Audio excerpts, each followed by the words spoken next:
একটার পর একটা হামলা, আকাশে আগুন, মাটিতে ধ্বংসস্তূপ। মনে হচ্ছিল যেন সবকিছুই ভেঙে পড়ছে, লণ্ডভণ্ড হয়ে গেছে সবকিছু। কিন্তু বাস্তবতা কি সত্যিই তেমন?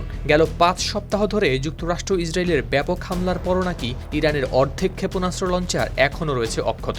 এছাড়া দেশটির রয়েছে বিপুল সংখ্যক ক্ষেপণাস্ত্রের মজুদও। মার্কিন গোয়েন্দা সংস্থার সাম্প্রতিক এক মূল্যায়নের বরাতে ৩টি সূত্র সিএনএনকে জানিয়েছে এসব তথ্য।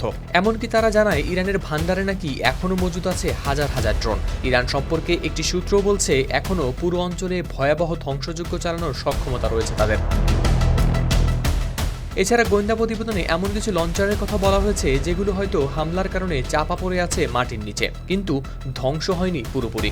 অর্থাৎ সেগুলো আপাতত ব্যবহারের বাইরে থাকলেও ভবিষ্যতে আবার সক্রিয় হতে পারে। ড্রোন সক্ষমতার ক্ষেত্রেও একই চিত্র। দুটি সূত্রের দেওয়া তথ্য অনুযায়ী প্রায় ৫০% সক্ষমতা এখনও টিকে আছে, ফলে আকাশপথে হামলার ঝুঁকি এখনও কমেনি। আরেকটি বড় দিক হল ইরানের উপকূলীয় প্রতিরক্ষা। গোয়েন্দা তথ্য বলছে তাদের ক্রুজ মিসাইলের একটি বড় অংশ রয়েছে অক্ষত। বিশেষ করে হরমুজ প্রণালীর মতো গুরুত্বপূর্ণ জলপথে এগুলো তৈরি করতে পারে বড় ধরনের হুমকি।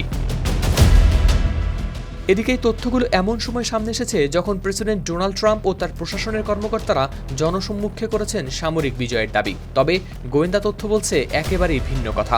এসব তথ্য ইরানের টিকে থাকা সামরিক শক্তি সম্পর্কে তুলে ধরছে আরও স্পষ্ট ও ভিন্ন এক চিত্র। ইরানের শক্তি এখনও পুরোপুরি ভেঙে পড়েনি। গেল বুধবার জাতির উদ্দেশ্যে দেয়া ভাষণে ট্রাম্প দাবি করেন ইরানের ক্ষেপণাস্ত্র ও ড্রোন ছোড়ার সক্ষমতা উল্লেখযোগ্য হারে কমে গেছে। তাদের অস্ত্র কারখানা ও রকেট লঞ্চারগুলো ধ্বংস করে দেওয়া হয়েছে, এখন খুব অল্প সংখ্যক টিকে আছে।